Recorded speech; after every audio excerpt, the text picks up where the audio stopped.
Hey guys, and welcome to this episode of Dave's Concert Reviews. Enjoy, won't you? Hello, this is Dave Elvis Rossi. We are in Cleveland, right by the theater. The theater is right over there, and right here we have not just the biggest outdoor chandelier in the world, not even the biggest outdoor chandelier in all of the United States, but the biggest outdoor chandelier in Ohio. And also the world. So we're here, we're excited. Al's starting in a couple minutes. We're going to go and try to get into the VIP party, watch some Jeopardy. You know how this works by now. All right, it's cold out here. It's windy. We're on a lake. We're going to go inside. Dave Elvis Rossi, I will talk to you very soon.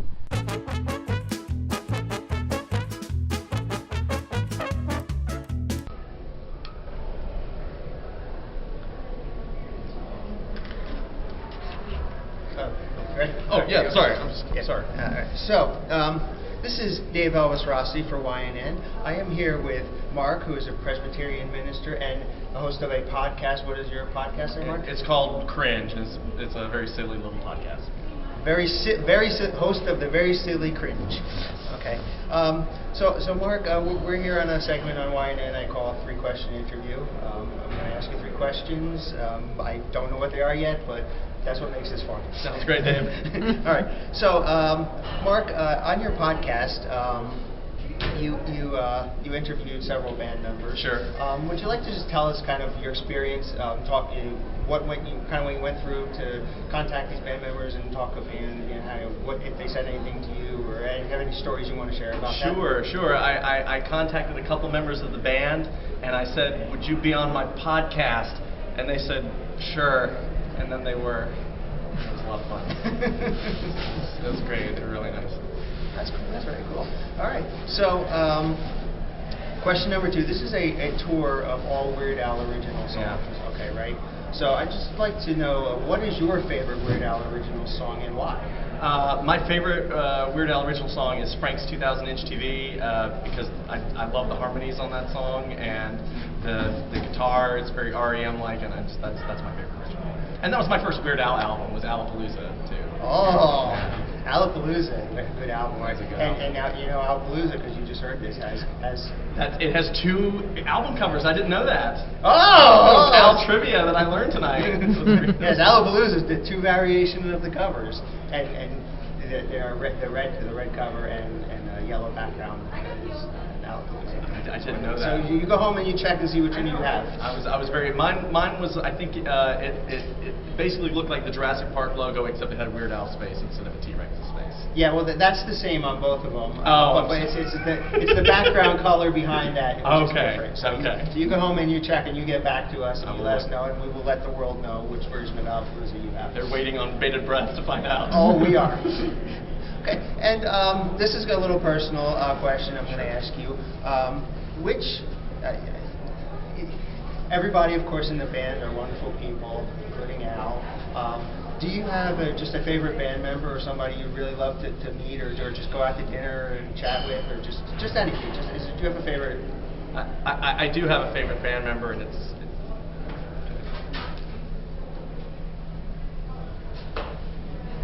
my God, that is my favorite band member too. Really? Right? Right? Wait, and when he oh my God, does the thing on stage with the instrument? I love that. Oh man, this guy is the best guy, man. We have bonded so well. All right, so Marc, thank you for being on my segment. Thank you so much, Dave. It was a lot of fun to meet you. Yeah. Okay. You want to do some pictures, maybe? I think we should. Can we take some video and photography? Yeah. Okay. I just need to actually make a phone first. Okay. Sure. Of course. All right. So this is Dave Elvis Rossi for YNN, and we will be back later with some reviews and some more fun. Hey, this is Dave Elvis Rossi from YNN. We just got out of the concert here right at the Ohio Theater. I'm going to do my quick review. Sorry it's a little loud in here. I'll try to speak up. Let's see, so we got here. We drove under the biggest outdoor chandelier in the entire world. We drove right under it. It did not fall on our car, thankfully. It did not fall like at the end of the This Is the Life video either. Let's see, we ate at a restaurant. We were looking for a place. We went into a bar right next door, an Irish pub right next door to the theater. We asked if we could have some dinner, and they were like, we don't have a kitchen here. But one of the guys sitting at the bar sent us to a little restaurant right down the street called Yours Truly. He said it's inexpensive, but it's really good, and he was absolutely on target with that. It was good. I had a burger. We ate with Jeremy, and I'm going to say we also ate with Bermuda because he did sit at our table for like 30 seconds. And we were eating. And he did sniff some wine, but he did not drink any, so he was totally sober as far as I know for the show. We were hanging out, and I met this great guy, Marc, who we did the interview with. We talked to him for a long time. He's a fantastic guy. I'm going to go. He did an interview with Bermuda and Jim, which is up on his podcast. I haven't heard it yet, but some of the stuff he told me about it sounds like it's amazing. It was recorded before the tour, so there are some spoilers in there for the tour, which are probably no longer spoilers, but I'm going to check that out. I'm going to find that. Also met a guy named Luke who has a Weird Al tattoo. Simpsons tattoo, which he got done in Springfield, Ohio. How cool is that? I have a picture of it. I will send it to Alicia, and she can put it on the review for me. We also, for again a brief second, met up with Alejandra and Marc. Said hello. We had to go and sit down for emo. See, interestingly, I think Emo's fan club was here today because oh my God, was the audience really excited for Emo. He did have a very funny joke. I don't really want to give away a lot of his jokes. I want you to hear him from Emo for the first time, but it was about marriage and the Weird Al. The Weird Al concert being probably not the right venue to ask if people are getting married. I found it funny. I don't know the audience. It was funny. Let's see what else we got here. Interestingly, I never saw this before. I think it's only happened once before on the tour. They started out with O Fortuna, a pre-recorded version of it, just with this empty stage, the lights going off, big production. The band came out and went right into Albuquerque. So, boom, 14 minutes. Just rambling away in Albuquerque. He stopped. He usually says we have to start the song over again. He said we have to start the show over again this time, which was kind of cool. A lot of extra donuts. Yeah, the donut list just went on and on and on and on and on. I don't have any more berry type of donuts he can come up with, but yeah, he's every night it seems like getting longer and longer. It's very fun. At the end of it, he stood up. He said thank you, good night. Went out and actually walked off the stage. He's like, all right, came back. I said, all right, I'll do some more. And he did a lot more. The next song, Melanie, he said, are you ready to rock? He checked his watch. He's like, yeah, I think it's time to rock, And Jim's like, Steve's like, I'm ready, let's do it, So they did Young, Dumb, and Ugly. I don't know what was going on with Bermuda's drum set during that song. Yeah. But the entire song, the Hawkeye, stage manager, yeah. Hawkeye, was out there trying to fix something on the drum set. I guess they got it fixed because he did not have to come back out again for anything. But I didn't notice anything wrong. But probably they're professional musicians. They're perfectionists. So if there was something that Bermuda wasn't happy with, I'm sure he got Hawkeye's attention to fix it. Steve and John left to practice parkour. So I hope there's video of that somewhere. And then they did You Don't Love Me Anymore, of course. Oh, and Emo Phillips just walked by. Okay, Let Me Be Your Hog and Dog Eat Dog. This was like a very I mean, he did rock out, of course, with Young Dumb and Early, but I mean, overall, it was kind of like not as much of a rock type of set list tonight, and it was kind of cool just to sit back and just hear them do all these songs that kind of are not quite as rocking as you know as a thing. He told a story about the biggest ball to find in Minnesota, which I said, oh, well, we're underneath the biggest chandelier.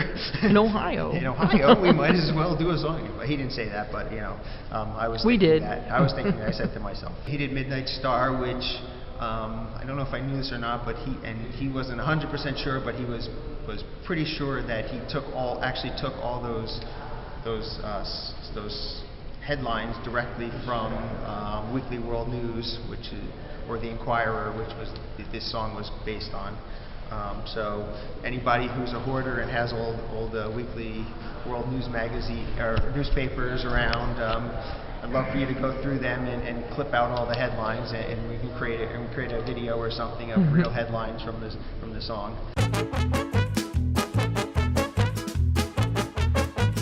I really enjoyed that one. That one I kind of really felt connected with tonight. Out of all the songs, probably my favorite one here tonight. Don't download this song. And then he did what he called his Grumpy Don Henley song, When I Was Your Age. Basically said he wrote it as if he was a grumpy old Don Henley. Next he said to a grumpy young Don Henley. Grumpy young Don Henley, as if he was a grumpy old Don Henley. He's a cranky man. Man. Yeah. The theme from Steel Magnolia, UHF. Of course, I'm So Sick of You. Then he called attention to Ruben and said he was voted Keyboard Magazine's best keyboard player in the world for 5 years straight. And that he has the choice to play in any band in the world. He could have played in the Beatles, but he chose to stay with Weird Al Yankovic. So we're very, very proud to have him, and very honored to have him there. But why does this always happen to me? Ruben had an amazing keyboard solo in it. Then he called out the attention that the next song was in the style of The Police. The Police only have 3 band members. Al has 5 band members, so of course that means they are 2 better, and I fully agree with that. At least 2 better than The Police. And Velvet Elvis, always wonderful to hear that. I love the lighting on that song as well. One more minute. He did not tell a story about his ex-girlfriend this time, but he did bring attention that he used to do this song and take underwear out of his pants while walking around the audience, and he just wanted us to imagine that was the case today. So I imagined Al draping underwear over my head, and that's probably too much information. I don't think I needed to know that. He called attention to. He called for a drum solo, and he also called Bermuda the greatest drummer in the world, which I again agree with also. So nice to see Ruben. Nice to see the back row of the Ruben and John getting some praise from Al. And I believe Al generally believes these 2 things, that Ruben and Bermuda are the greatest. He did not call attention that the next song was the last one, the so-called last one of the night. But he did was the medley. They did the medley. They went off stage. They came back out and actually did the cover song tonight was "Play That Funky Music," and the band for that is Wild Cherry. Wild Cherry is the band that does Play That Funky Music. The saga begins. Al thanked everyone for coming out. He said, this is, we weren't sure for this tour if it was some kind of experiment, and they do it. Some kind of experiment, and but he was glad. He's glad that everyone showed up, and he's really thankful for the fans to be here. We have one more show tomorrow. We're actually driving back to Greensburg tonight, so that's why we're doing this review rather quick. We need to get on the road. It's like a 2.5, 3-hour drive. Then after we have to get up tomorrow morning early, and I think we have like a 6-hour drive to Lexington. So we're going to be on the road a lot the next 12 to 24 hours. After Lexington, we're actually finished for this little leg of the tour.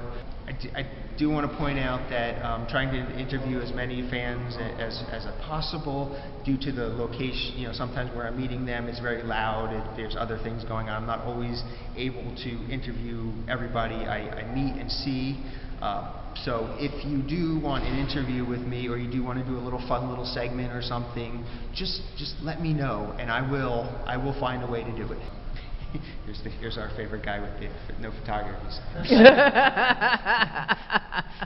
All right, so please, if you want to get involved, let me know. I will find a way to get you involved. I'm enjoying doing this. I'm having a great time on this tour, and I'm excited to see what tomorrow brings. In Lexington, I don't think I've ever been to Kentucky before, so this will be a first for me. We're gonna head out. We're gonna head home, or head back to Greensburg, and try to get as much sleep as we can tonight, and get out as early as we can tomorrow. I hear there's a great steakhouse in Lexington, which we're gonna try to check out, called Malone's, and we'll have a report from Lexington tomorrow. And I'll see you all. Have a good night. It's Dave Elvis Rossi for YNN, and we'll see you tomorrow. Thank you for tuning in to this episode of Dave's Concert Reviews. If you have Weird Al related news or a concert review, you too can be a correspondent for YNN. Contact me and we'll set it up. Don't forget to like, subscribe, share, click the bell icon, and Patreonize the channel, so that YouTube will promote us to the world and our community will reign supreme over all. Thanks for watching.